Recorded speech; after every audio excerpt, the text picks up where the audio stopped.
Imagine, uh, imagine being laid to rest in a 5-minute funeral with no one, present. No grieving family, no friends sharing memories, just a simple wooden coffin and donated clothes. This was the stark reality for Dorothy Capoose, and her story is even more tragic because the mystery of her brutal murder remains unsolved 18 years later. We're diving into a case that has baffled investigators for nearly 2 decades. A case that speaks volumes about the vulnerability of those living on the fringes of society. Yeah, it's a chilling reminder that for some life can be a solitary journey, and even in death they remain invisible. Dorothy Capoose was one such soul, a drifter who met a tragic end in the small town of Ryrie, Idaho. Ryrie, Idaho, a place where you wouldn't expect a crime like this to happen.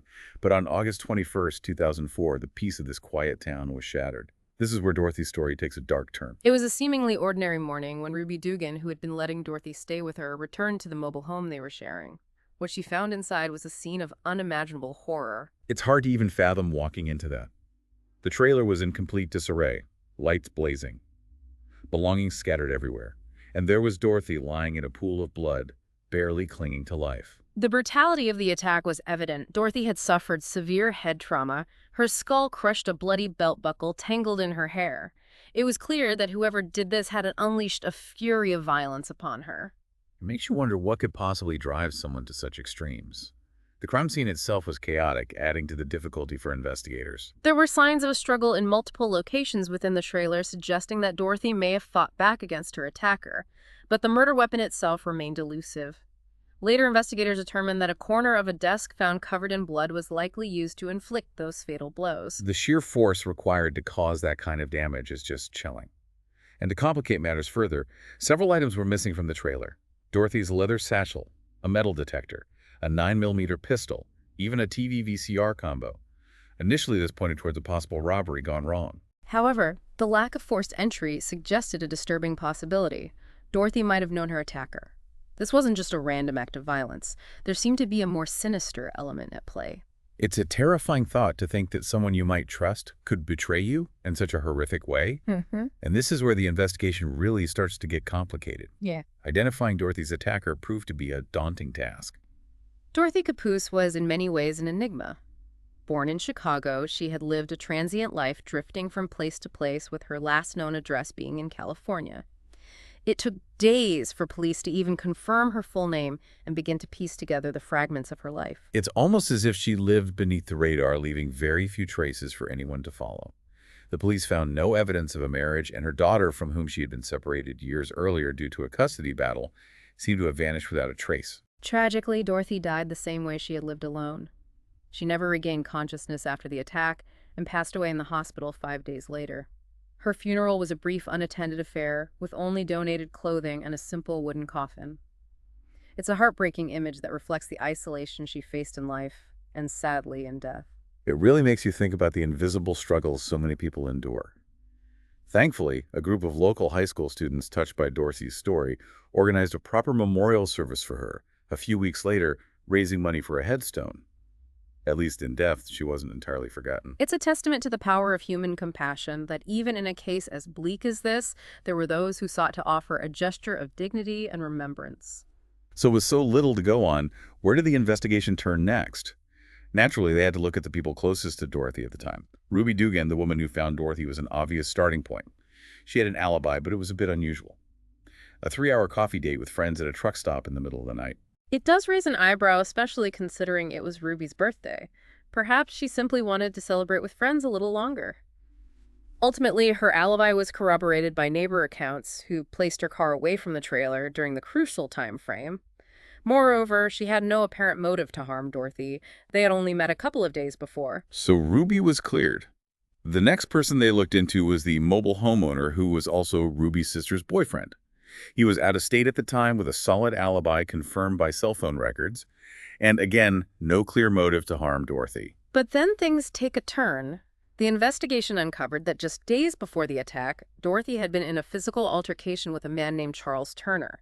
This was the reason she had sought refuge at the trailer in the first place. Apparently, they had a dispute over money after Dorothy had provided him with, let's just say, certain services a few weeks prior. Nah. He admitted to hitting her during their argument, which gave him a clear motive. Yes, but Charles also had an alibi.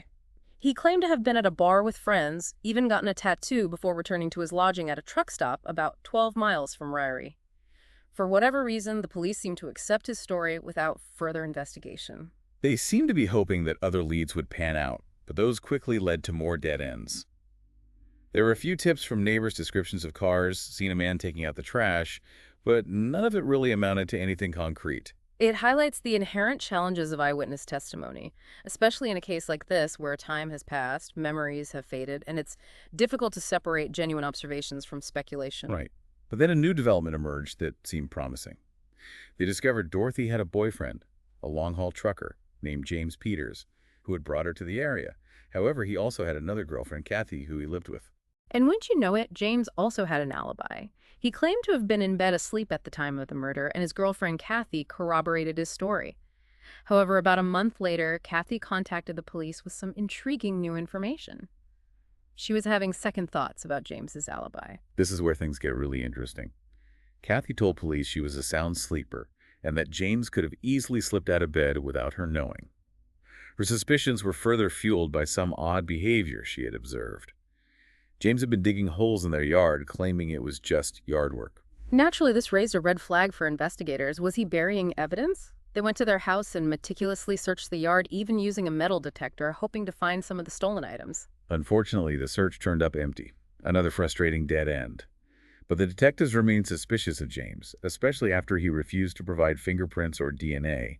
They even administered a polygraph test, but the results came back inconclusive. It's a classic case of having a potential suspect with a questionable alibi and suspicious behavior, but lacking that crucial piece of concrete evidence to connect him to the crime scene. And to add another layer of intrigue, James later became a person of interest in another murder case in the area. Just a month after Dorothy's murder, a woman was stabbed to death in her apartment. And while it's unclear if James knew the victim or was ever officially considered a suspect, it definitely adds another twist to the story. It certainly raises questions about whether this could be a coincidence or if there's more to James Peters than meets the eye.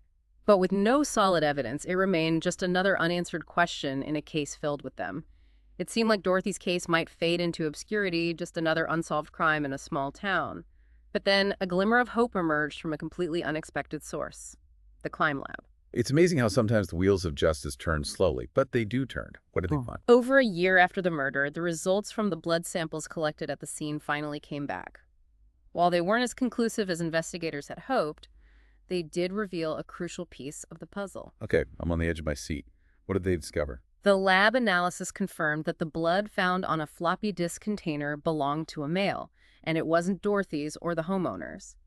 Unfortunately, due to the limitations of DNA technology at the time, this partial male DNA profile wasn't usable for identifying a specific individual or running it against a database. So close yet so far. It must have been incredibly frustrating for the investigators to have this tantalizing clue, but not be able to do anything with it. You can imagine the disappointment. It's like having a key but not knowing which door it unlocks. But this discovery did confirm one thing. Dorothy likely knew her attacker and had led him into the trailer. That detail is chilling. It reinforces the idea that this wasn't just some random act of violence, but something much more personal. But if they couldn't use the DNA, did the case just go cold again? For a while, yes. Years passed with few new leads. But then in 2007, a seemingly random event in Southern California breathed new life into the investigation. This must be about the stolen gun. Right, I remember that detail really stood out when I was looking into Dorothy's case. You're right on the money. A gas station clerk in Desert Center, California found a discarded gun and a box of ammunition next to a dumpster. When the police ran the serial number, it matched the pistol stolen from the trailer on the night of Dorothy's murder. That's an incredible twist. What are the odds of that happening? A gun stolen in Idaho turns up hundreds of miles away in California 3 years later. It's most too good to be true. It certainly added a new layer of complexity to the case. What made it even more intriguing was that the gas station where the gun was found was located just 100 miles from Dorothy's last known address in California. Now, that can't be just a coincidence. It seems like a pretty strong indication that the killer might have been someone from Dorothy's past, someone with ties to California. It's a logical conclusion. Remember, there was no sign of forced entry at the crime scene. If Ruby did indeed lock the door when she left, then Dorothy must have willingly let her attacker in. This level of familiarity points towards someone she knew, possibly from her time in California. It's a heartbreaking thought that someone she trusted might have been the one who took her life. But even with this new evidence, did the gun lead them to the killer? Unfortunately, no. The gas station had no surveillance cameras, and neither ballistics testing nor fingerprinting yielded any usable results. It was another dead end, leaving Dorothy's case in limbo once again. It's so frustrating to think that they came so close only to be thwarted by circumstances. So where did the investigation go from there?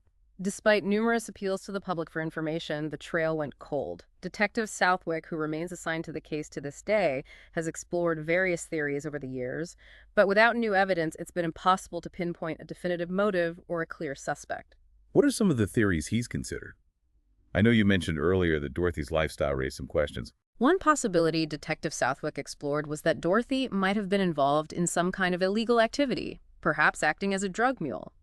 Her transient lifestyle, her connections to truck drivers, and the satchel she always carried, which could have contained illicit substances, all lent credence to this theory. And what about that duffel bag placed over her head? Did that detail offer any insight? It's certainly a peculiar detail. Detective Southwick has mentioned that during his training, he learned that placing a bag over a victim's head could indicate that the perpetrator felt a sense of shame or remorse for their actions. This suggested a more personal connection between Dorothy and her attacker, someone who might have been struggling with the weight of their actions. That's a fascinating insight. It really adds another layer of complexity to the case. Could it be that the killer was someone who knew Dorothy well and was perhaps conflicted about what they had done? It's certainly a possibility, but then again, the sheer brutality of the attack suggests a level of rage that goes beyond a simple robbery or even a crime of passion. The extent of her injuries indicates a personal vendetta, a desire to inflict pain and suffering. That's a disturbing thought. It paints a picture of someone consumed by anger, possibly seeking revenge. But if it was personal, who could have had such a strong motive to hurt her so badly? That is the question that has haunted investigators for nearly 2 decades. They've meticulously scrutinized every connection, explored every possible lead, but so far the answer remains elusive. It's like trying to solve a puzzle with missing pieces. You have the brutality of the crime, the mystery surrounding Dorothy's life, the conflicting leads, and then that gun resurfacing in California. It's a tangled web with no clear path to the truth. Precisely. And what makes this case even more tragic is the fact that Dorothy was failed not only in life, but also, in a sense, in death. She lived a life largely on the margins of society. And even after her brutal murder, there was no one to champion her cause to demand justice for her. You know, it's easy to get caught up in the twists and turns of a case like this, but at the heart of it all is a woman who deserves justice. Yeah. Dorothy Capoose was failed in life, and she's been failed in death so far. Her story represents a larger issue, the invisibility of transient populations. Their lives are often marked by instability, making them more susceptible to exploitation and violence. And when they become victims, their cases are often harder to solve. It's a sobering thought. Yeah. We tend to think of small towns as safe havens, but Dorothy's case shows that vulnerability can exist anywhere. And this case is even more tragic because it remains unsolved after all these years. What's particularly striking is the lack of closure, not only for Dorothy, but for anyone who might have known her. It's like a wound that never heals. Right. It makes you wonder about the ripple effects of a crime like this. How do you move on when there are so many unanswered questions? That's a question that haunts investigators and families alike. In Dorothy's case, the absence of family or close friends only adds to the sense of tragedy. Yeah, and that's precisely why we're doing this deep dive. We're shining a light on a case that might have otherwise been forgotten. We're giving a voice to Dorothy and to all those who live on the margins. It's important to remember that everyone has a story, and everyone deserves to be heard.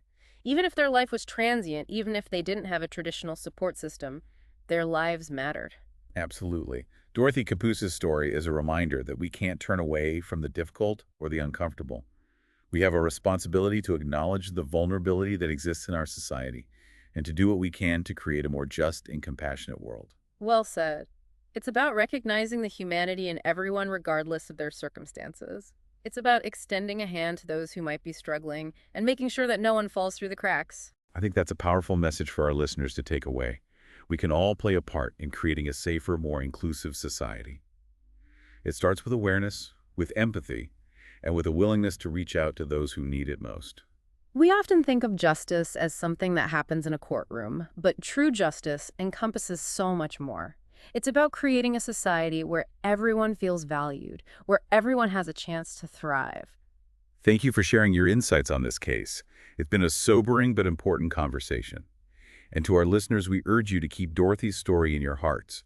If you have any information, no matter how small, please contact the authorities.